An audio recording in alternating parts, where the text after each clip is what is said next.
¿Qué sucede en el país? Tendencias del acontecer nacional en Análisis Situacional. Bienvenidos a Análisis Situacional. Recuerde, no basta con estar informado, es necesario un análisis profundo, plural, científico, inteligente acerca de la situación y las nuevas realidades. Hoy nos acompaña Ramón Torres Galarza, ecuatoriano, abogado, con un doctorado en Derecho, escritor y poeta, tiene licenciaturas en Ciencias Sociales, maestrías y posgrados en Sociología, Antropología, Derechos Humanos, Gobernabilidad y Gerencia Política. También es profesor universitario y consultor, coordinador del grupo de trabajo de CLAPSO, Democracia y Revolución. Ha sido embajador en las misiones diplomáticas del Ecuador ante la Unión Europea, la Comunidad Andina, UNASUR, República Bolivariana de Venezuela, y es embajador itinerante para temas estratégicos. Autor de unos 20 libros sobre política, filosofía, geopolítica, ecología, América Latina, y también poemarios como Madre Nuestra que estás en la selva. Son más de 20 libros que ha escrito durante su nutrida trayectoria. Ramón, un placer tenerte por aquí. Muy bueno que hayas aceptado nuestra invitación. Creo que puedes hacer aportes fundamentales para la comprensión de lo que está ocurriendo en el mundo y en América Latina. No, al contrario, Oscar, yo muy agradecido de estar contigo, de estar en este programa que realmente genera un análisis de contenido profundo a partir de la realidad. Y creo que ese ha sido un aporte histórico en la comunicación política en Venezuela, lo que tú has hecho permanentemente en tu quehacer. Entonces yo soy el agradecido. Y no soy quien para, sino aprender de lo que está sucediendo en la realidad venezolana y mundial. La idea es aprender juntos y aprender con la audiencia. Siempre. Sí, sobre todo la audiencia. Escuchar. Hay que escucharla. Exactamente. Sí, hay que escucharla, dejar a un lado los egos, y las pretensiones, vanidades, ¿no? Las vanidades, sí. El sectarismo. Como el ridículum que acabas de leer mío. No, muy extenso, muy extenso. Y me quedé corto porque tienes una trayectoria realmente extraordinaria. Y en función de esa trayectoria, acaba de culminar la cumbre de los BRICS.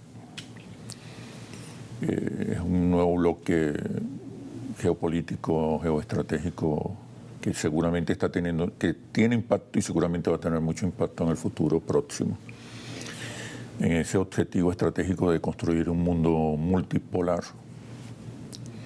¿Qué opinas de esa cumbre?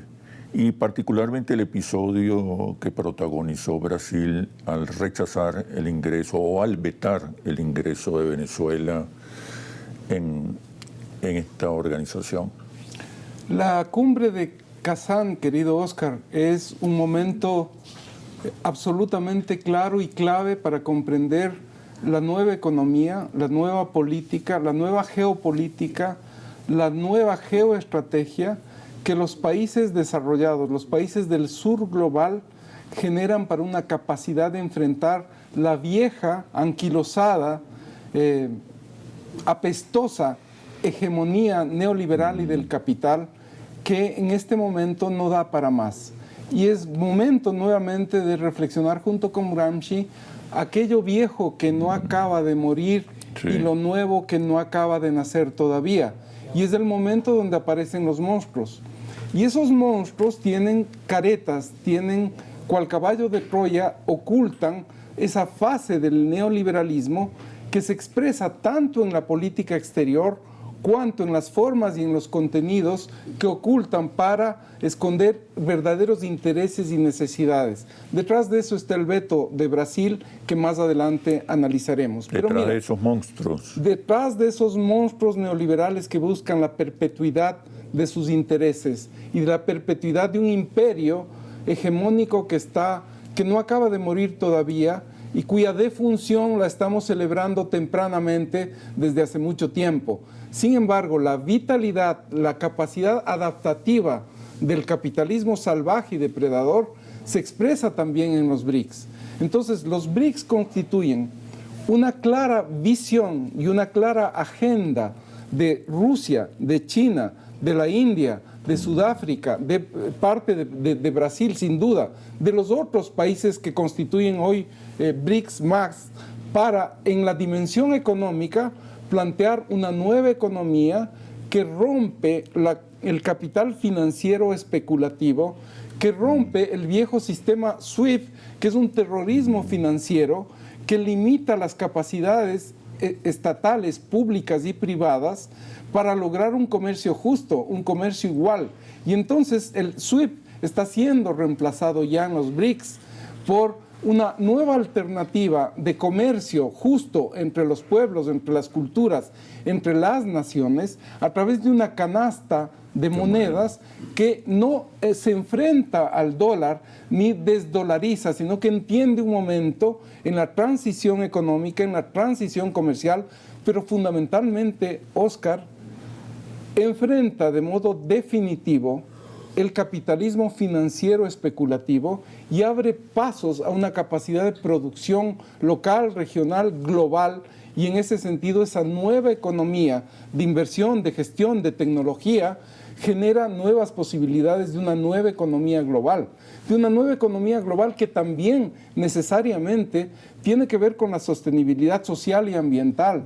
Y en ese sentido, Rusia, el liderazgo de Putin, comprende la importancia de Venezuela, porque, mira, tal vez los BRICS nacen en su primera concepción en el libro azul de Chávez, en la comprensión que Chávez tenía sobre la geopolítica y la geoestrategia, Visionarios. en la visionaria capacidad de mirar el multilateralismo, la crisis del multilateralismo y las posibilidades de un mundo pluripolar, de un mundo multipolar. Ya Chávez lo anunció. Entonces los BRICS hay que analizarlos en relación con sus antecedentes regionales, que son la UNASUR, que son la CELAC, que son el ALBA, TCP, que son el nuevo Mercosur. Y entonces Venezuela, a través de una política bilateral, consolida sus relaciones mucho antes de la cumbre de Kazán con Rusia, con India, con China, con Irán, que no pueden ser vetadas posteriormente por ningún interés geoestratégico de un sector de Itamaraty que representa la política imperial norteamericana, al Departamento de Estado, que no representa América Latina, que jamás puede descalificar a Venezuela, porque los BRICS nacen en su origen en el pensamiento bolivariano, nacen con Bolívar, nacen con Miranda. La Colombia ya hace parte de una comprensión total. Y entonces, en ese sentido, el presidente Maduro tiene un gigantesco acierto de, a la par y complementariamente, de estar en los BRICS, de tener, según el presidente Putin, una participación excepcional, una participación perfecta en los BRICS por parte del presidente Maduro, tiene la inmensa capacidad de relacionar la presencia de Venezuela en el mundo global con el lanzamiento prioritario de una política de las comunas, de la comunidad. Vamos a hablar de eso en el siguiente bloque, después que hagamos una pausa comercial. Y con relación a las comunas y con relación al tema cultural, ¿cómo quedan los BRICS? ¿No es suficiente el intercambio comercial, las alianzas económicas, la construcción de un bloque o la tentativa de construcción de un bloque que le dispute a los Estados Unidos la hegemonía y construya un nuevo mundo multipolar? ¿Cómo queda la batalla cultural en la construcción de ese nuevo orden global? Pero me respondes, por favor, cuando regresemos a los comerciales. Ya venimos. ¿Qué sucede en el país? Tendencias del acontecer nacional en análisis situacional. ¿Qué sucede en el país? Tendencias del acontecer nacional en análisis situacional. Nos acompaña Ramón Torres Galarza, escritor, poeta, analista geopolítico con posgrados en sociología, antropología, derechos humanos, gerencia política. Te preguntaba, Ramón, sobre la lucha hegemónica. ¿Qué rol juega la lucha hegemónica en este proceso complejo, difícil de construcción de un mundo multipolar? Volvamos nuevamente a Gramsci y hablemos de la hegemonía plural. Y los BRICS constituyen un ejemplo clarísimo de lo que es una hegemonía plural, de lo que es una hegemonía no sobreideologizada, donde se convocan exclusivamente a pares políticos o pares ideológicos. En los BRICS confluyen, convergen, como lo fueron en UNASUR, como lo fueron en la CELAC, como lo fue incluso la experiencia del ALBA, confluyen intereses plurales, intereses distintos, esos colores, esos olores, esos sabores que diferencian nuestras culturas, nuestros pueblos.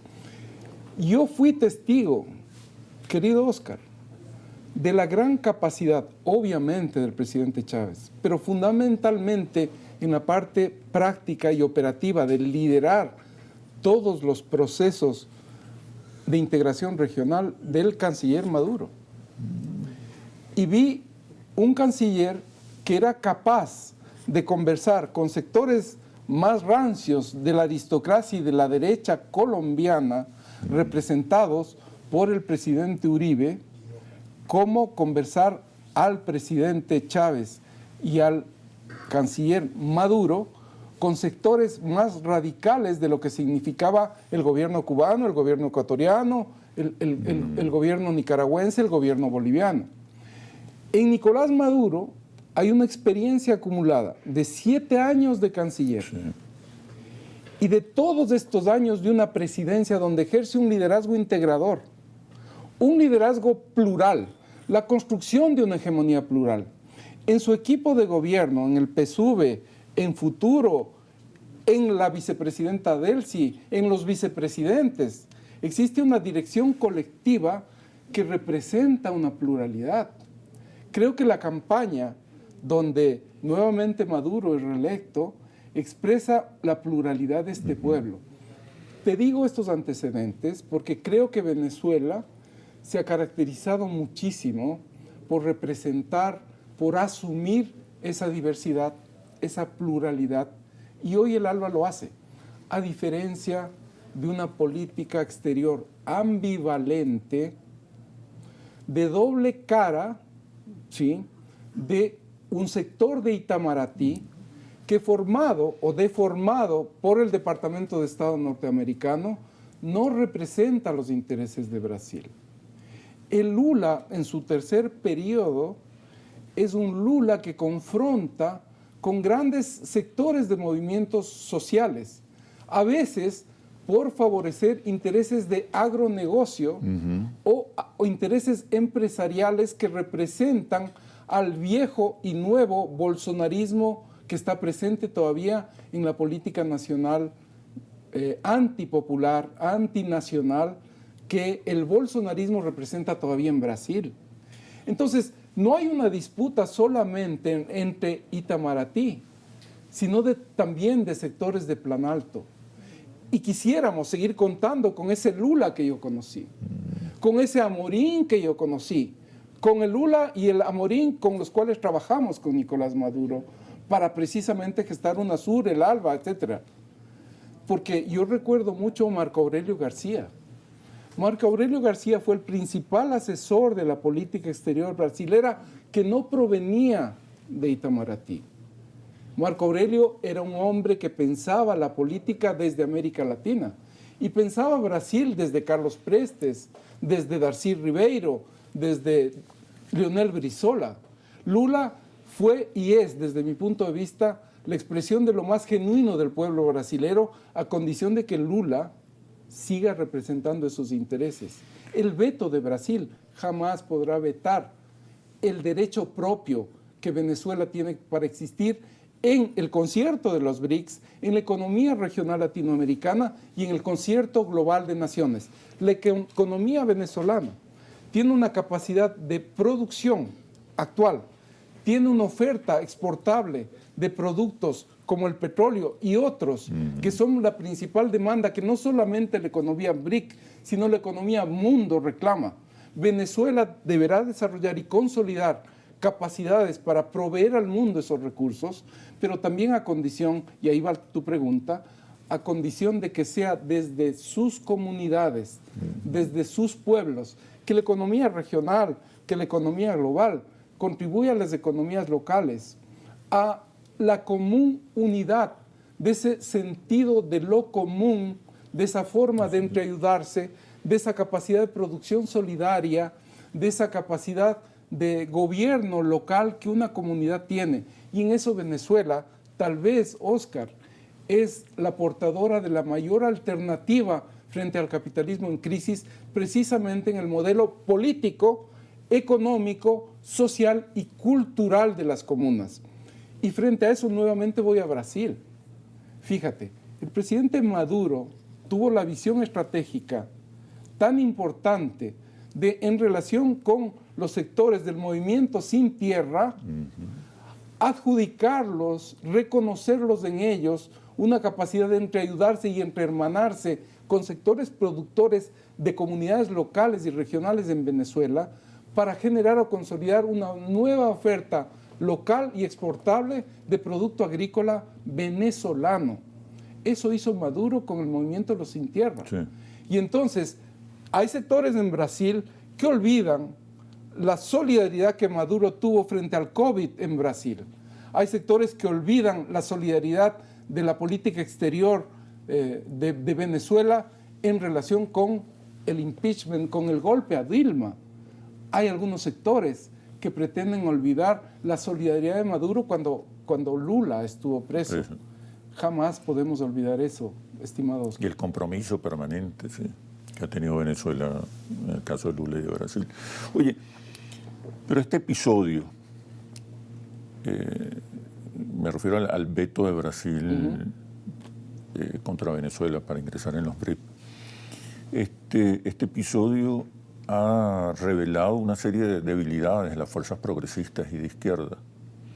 O sea, cuando llegan al poder muchas veces no tienen el modelo, no entienden la fuerza de los adversarios, establecen alianzas a veces incómodas, se someten o pasan a la defensiva. ¿Cómo interpretar este episodio en el contexto de las fortalezas de la izquierda y el progresismo en América Latina? Pero me respondes, por favor, cuando regresemos de los comerciales. Ya venimos. ¿Qué sucede en el país? Tendencias del acontecer nacional en análisis situacional. ¿Qué sucede en el país? Tendencias del acontecer nacional en análisis situacional. Nos acompaña Ramón Torres Galarza, abogado, doctor en Derecho, escritor, poeta, es el autor de varios libros sobre América Latina, la hegemonía, la cultura, las fuerzas y los movimientos indígenas y comunitarios. Te preguntaba, en el caso de los BRIC y de este episodio del veto, que tiene que ver con el veto de Brasil a Venezuela para ingresar a los BRIC, ¿qué está revelando? ¿Cuáles son realmente las fortalezas y las debilidades de la izquierda y el progresismo de América Latina? Varias veces llegan al poder sin ser hegemónicos, establecen alianzas difíciles, construyen consensos muy débiles. ¿Qué está pasando con la izquierda? Habíamos hablado en el bloque anterior de la importancia estratégica y táctica de la construcción de una hegemonía plural. Creo que las izquierdas, en sus distintas formas y contenidos en América Latina y en el mundo, tienen que ver con el imperativo categórico de construir esa hegemonía plural. Tal vez algunas de las izquierdas nos especializamos en representar la parte, no la totalidad de esa totalidad integrada, sistémica, que constituyen nuestras economías, nuestras naciones, nuestras culturas, nuestras sociedades. Y en ese sentido, la construcción de esa hegemonía plural, por ejemplo, y en el caso de Venezuela lo vemos con muchísima claridad, debe incorporar necesariamente una visión de relación de participación, de representación de los intereses empresariales, por ejemplo, donde el sector empresarial no solamente sea un sujeto económico de actividades de comercio, sino también un sujeto político que contribuye a definir un aliado fundamental, una alianza estratégica fundamental. Estamos hablando de alianzas policlasistas. Alianzas pluriclasistas, policlasistas, porque mira, si bien la hegemonía plural es un factor, el tema de la representación solamente de intereses de clase no constituye la contradicción fundamental hoy entre capital y trabajo, entre burguesía y proletariado. Hoy las contradicciones fundamentales que en el tiempo de la guerra, en el tiempo de la necropolítica, de la tanatopolítica, de la política de la muerte, vive el planeta, y los BRICS se desenvuelven en medio de esa contradicción. La contradicción principal que enfrentan las izquierdas, y no solamente las izquierdas, la política, la socialdemocracia, en general, tiene que ver con una contradicción principal que es la vida, la defensa de la vida. Ahí está la contradicción, principal, la confrontación principal en este siglo. En la vida. Y en relación con la vida, ¿cómo que tiene que ver con los temas ecológicos. ¿Cómo construyes una economía para la vida? Sí. Una economía que tenga que ver con los factores de producción, de distribución y de consumo que no satisfagan solamente la rentabilidad económica y financiera de la economía, sino la rentabilidad social y ambiental de la economía. Una economía para la vida, como nos hablaba ese genial Franz Hinkelhammer, aquel alemán que trabajó muchos años en Centroamérica y que devino en un tico más centroamericano que cualquiera, él hablaba de la economía para la vida, como una crítica de la economía marxista en relación con haber desconocido aquellos factores fundamentales de producción que sirvieron en su momento para Marx pensar los procesos de industrialización.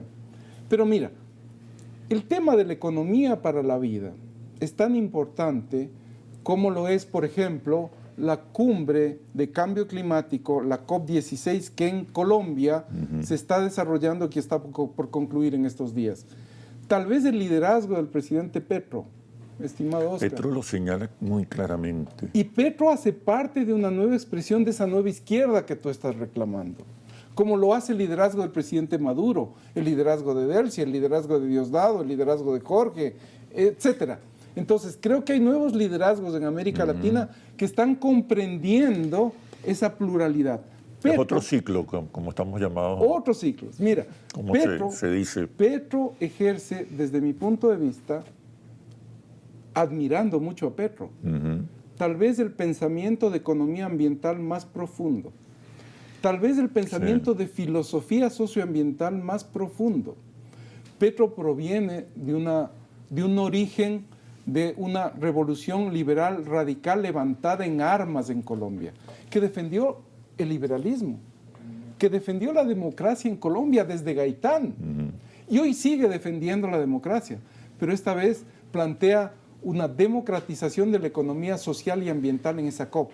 Entonces, señalo el ejemplo de Colombia, porque a mí me parece que la nueva izquierda, querido Oscar, debe comprender, por ejemplo, para el caso de Venezuela, y su mala experiencia de ambivalencia y de traición de un sector de la política exterior brasilera, comprender la importancia de una relación bilateral con Colombia, de un país fronterizo, de un hermano que está arriba, que es un hermano leal, y otro hermano más grande que está abajo, que es desleal.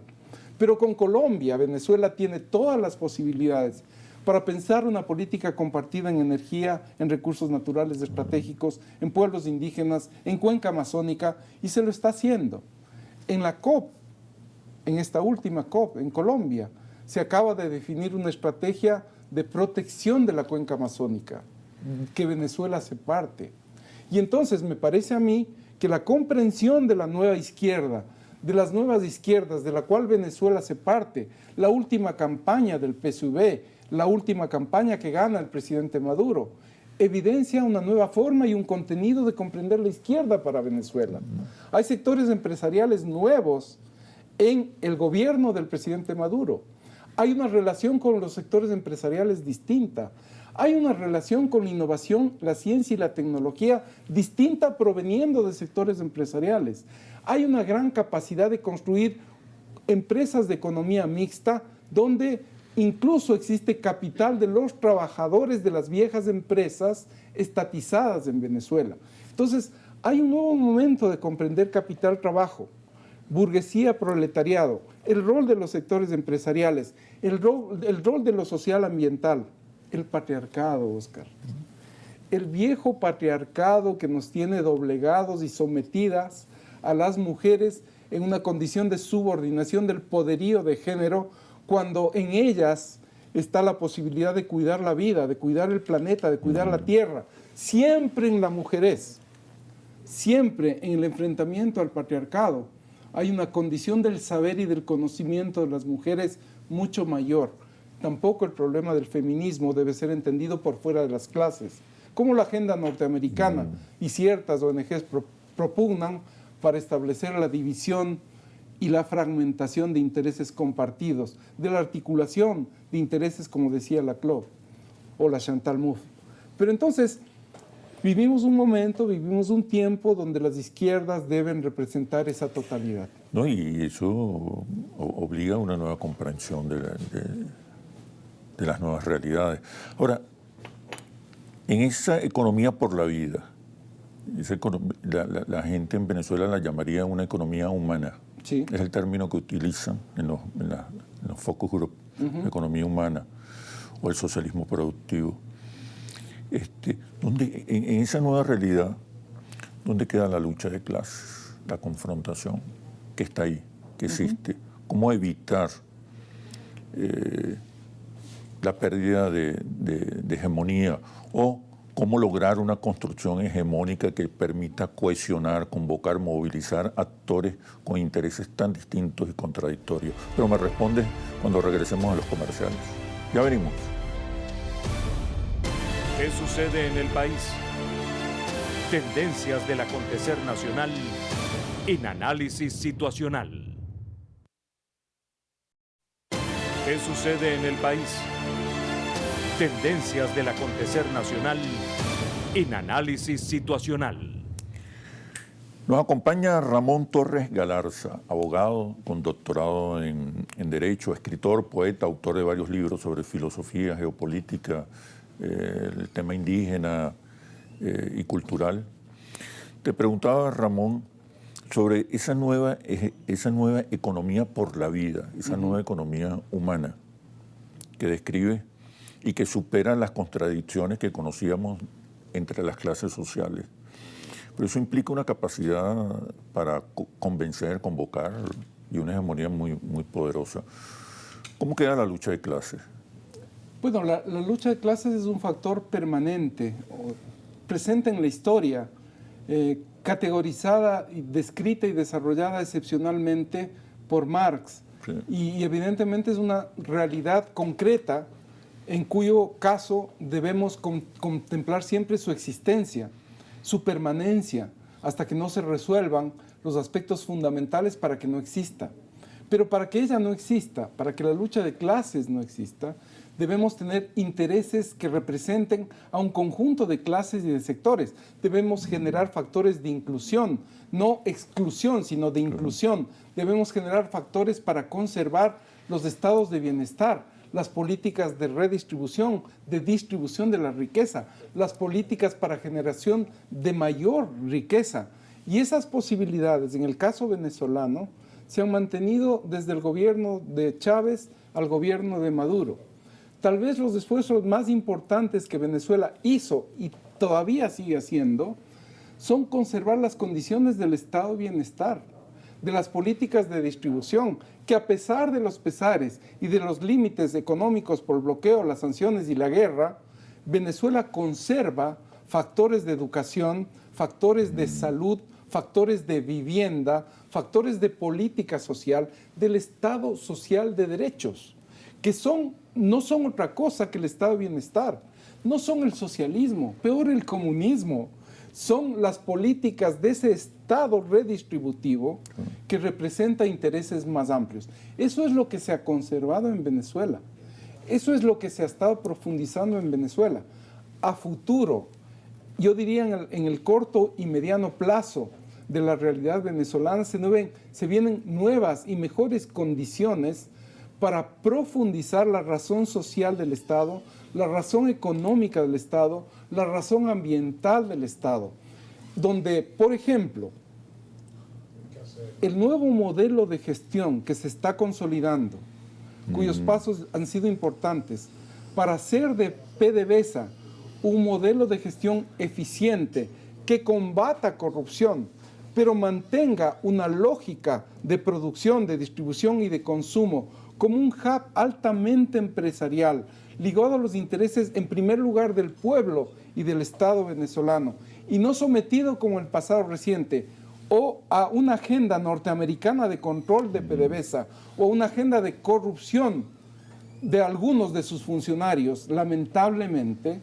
Entonces, hoy Venezuela tiene que, para satisfacer la demanda del mercado global, de los BRICS en concreto, generar un nuevo modelo de gestión, consolidar su modelo de reingeniería de PDVSA y de sus instituciones complementarias para lograr una capacidad de gestión eficiente, de gran impacto, enfrentar los precios políticos del petróleo y de los commodities y generar una estrategia, una agenda y una visión estratégica sobre los recursos naturales de Venezuela. Entonces, esa lucha de clases tiene que ver con nuevas alianzas, con nuevos protagonismos de sectores como los empresarios, como las comunidades locales, como los pueblos indígenas, como los jóvenes, Oscar.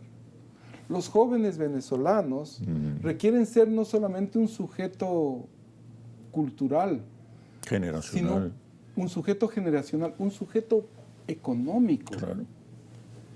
Porque principalmente, y ese es otro aspecto en el que tú has trabajado y has hecho aportes esenciales, los jóvenes son el principal sujeto sometido al imperio de los sentidos por las redes. Sobre nuestros jóvenes, sobre nuestros niños, es lo que opera la idiotización, el estado fundamental que las redes generan para satisfacer o no satisfacer sus deseos. Sí. Y sobre esa población joven, el hiperconsumismo, esa voluntad de espectáculo, esa voluntad de exhibición. Consumo emocional. Ese consumo emocional que les termina consumiendo a ellos mismos, esa emocionalidad negada. Que les quita el lenguaje, que los despoja de las herramientas lingüísticas que son fundamentales para pensar, razonar, relacionar. No solamente el lenguaje, es impresionante. No solamente el lenguaje. Es decir, hablamos con siglas. Mira, el deterioro del lenguaje, el deterioro de nuestra capacidad comunicacional, el deterioro de nuestra capacidad analítica, que a través de las redes se han generado, en los últimos estudios de neurociencias, han generado una degeneración cognitiva. Y esa degeneración cognitiva, es decir, las redes lo que te producen es una degeneración del conocimiento. Tú al entrar en las redes no adquieres conocimiento, adquieres información. Sí. Pero efímero. Esa efímera, esa vertiginosa, esa rápida información que obtienes, te impide el conocimiento. Porque el conocimiento supone un método, supone aproximarte a las experiencias humanas, a las fuentes del conocimiento.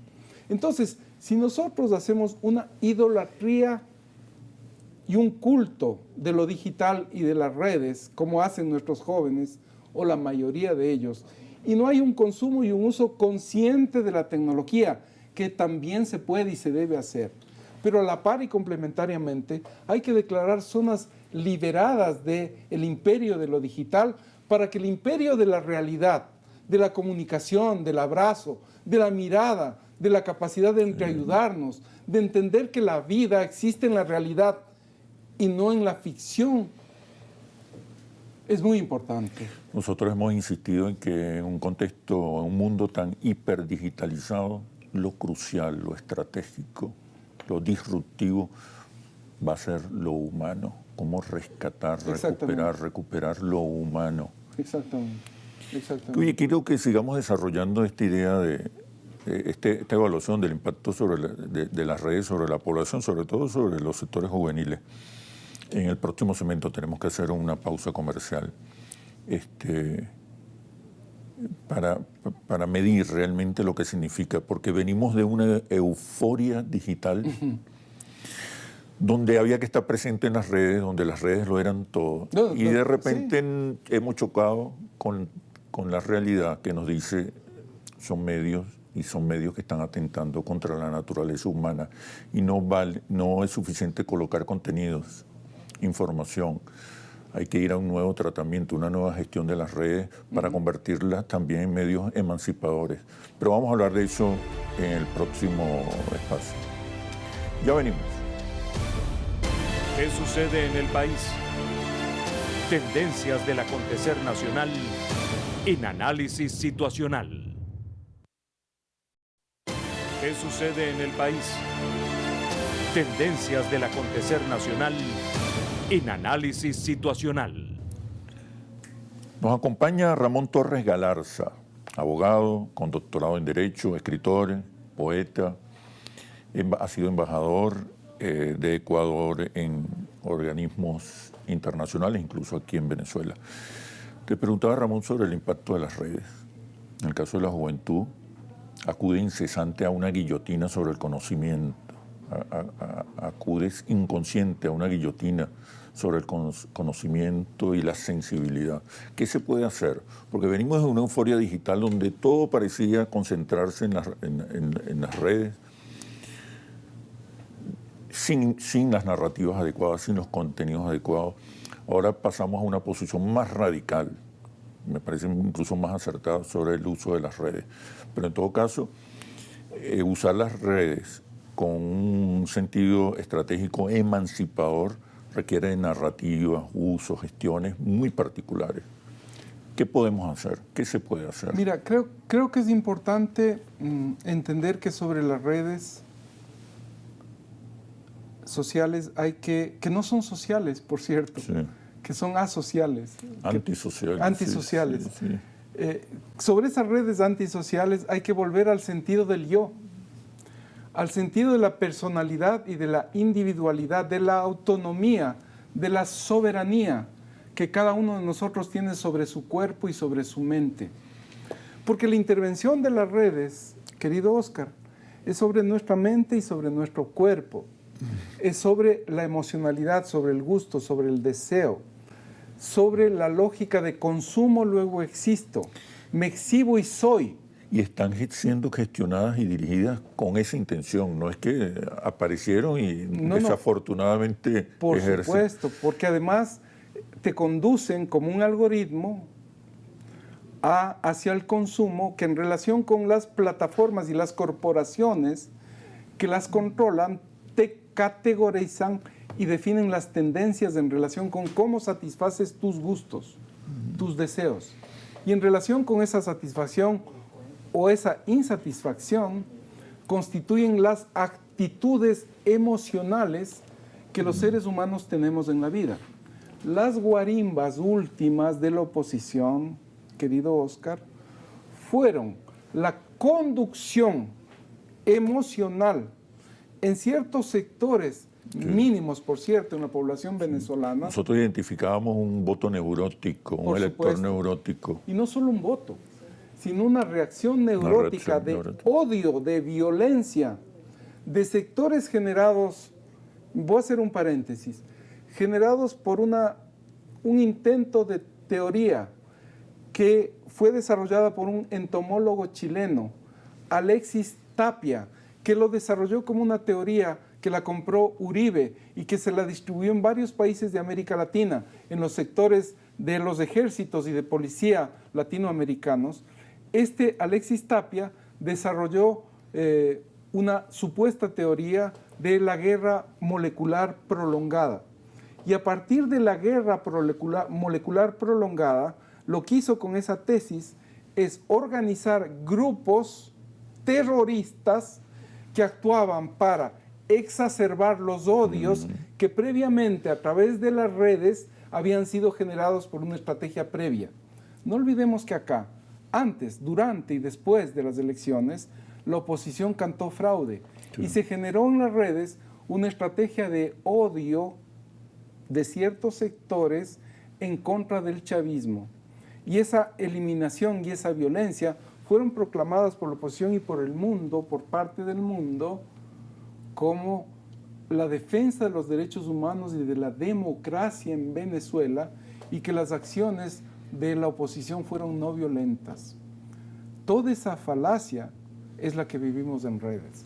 Y por eso la noción del yo, la noción de comunidad, la noción de entreayudarse, la noción de la bondad, la noción de la belleza, la noción del amor, del cuidado de la vida, de lo que significa la fraternidad, el abrazo, la mirada, el lenguaje, la palabra, el gesto, la caricia, la mano que se entrelaza. ¿Cómo humanizar lo digital? ¿Cómo humanizas o cómo lo digital? redigitalizar? Siendo humanos, produciendo contenido sobre lo humano, sobre la belleza, en los sobre la estudios bondad. Nuestros hay que ir a un uso de las redes que se base no tanto en ideología, sino en valores. No tanto en el mercado, sino en los seres humanos. En valores. No tanto, y en exacto, las respuestas exacto, y soluciones. Exactamente. Y con unas redes que tengan que ver con la realidad. No tengan que ver con la ficción del mercado. No con la apariencia de que yo quiero ser como tal supermodelo. Que yo quiero vestirme como tal supermodelo. Y quiero tener muchos seguidores. Y que por eso me conoce todo el mundo. En una ficcionalidad de la relación que hace comunidades digitales falsas y hace perder las comunidades humanas verdaderas. Pero adicionalmente, lo que requerimos es soberanía digital. Necesitamos tener una política nacional y regional que nos permita actuar soberanamente sobre innovación, ciencia y tecnología de redes, tener nuestras propias redes, nuestros propios satélites. Mira, Oscar, y tú conoces, el monopolio satelital del señor Elon Musk es más gigantesco que cualquiera de nuestros países. Sí. El servicio de esos satélites son para las empresas corporativas controladas por Musk, por Zuckerberg, Bezos, etcétera, y también controladas por el Departamento de Estado. La próxima campaña donde está incidiendo Elon Musk es a través de Donald Trump. Sí. La próxima semana en Norteamérica se define la política de la paz o la política de la guerra, la política que en relación con los objetivos de la paz y el desarrollo puede tener el mundo, o la locura donde nacen estos monstruos como Milei y otros que existen también en Venezuela, que en relación con esa fase neoliberal de monstruos del neoliberalismo salvaje y depredador, hoy pueden ponernos en relación con la guerra y la paz. Ese fascismo digital, ese neofascismo, ese nilofascismo, protofascismo que existe en nuestras sociedades debe ser combatido, Oscar, desde la cultura, desde las artes, desde el sentido del ser venezolano, desde el sentido del ser latinoamericano. Siempre los pueblos fueron los que derrotaron al fascismo. Desde 1935, de la batalla de Stalingrado, al 2025, serán los pueblos y sus culturas las que derroten al fascismo. Enfrentamos el neofascismo. En Venezuela hemos visto la cara terrible del fascismo en las guarimbas últimas. Y hoy serán nuevamente los pueblos que ganaron las elecciones del 28, que proclamarán a Maduro el 10 de enero y que seguirán generando en este pueblo y para América Latina esa capacidad del ser latinoamericano a partir de sus pueblos, de sus culturas, de sus comunidades y de lo que somos, amorosas comunidades de sentidos, de saberes, de quereres y de poder. Solo agregaría a la necesidad de aprender a gestionar con otros fines, con fines hegemónicos, las redes sociales, agregaría volver a las bases, volver a la gente, Sí. escuchar, Sí. encontrarse, Sí. acompañarla, sufrir junto a ellas. Sí. Porque, Eso va a obligar a que el liderazgo... porque, Oscar, tú sabes mejor que yo, la comunicación es representar al otro, Claro. es escuchar al otro, Es que si yo te escucho y tú me escuchas, construimos una razón en común, tenemos una común unidad. Pero si lo mío es solo un monólogo, no escucho y aprendo del otro, no hay una razón, sino una intermediación comunicacional inmediata. La cercanía es clave en esta nueva estrategia contra las redes sociales o en esta nueva estrategia para aprender a usar las redes sociales con fines hegemónicos y humanos.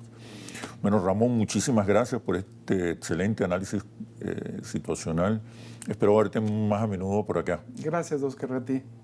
Nos vemos en un próximo análisis situacional por Globovisión, periodismo libre, independiente, responsable y veraz. Hasta pronto.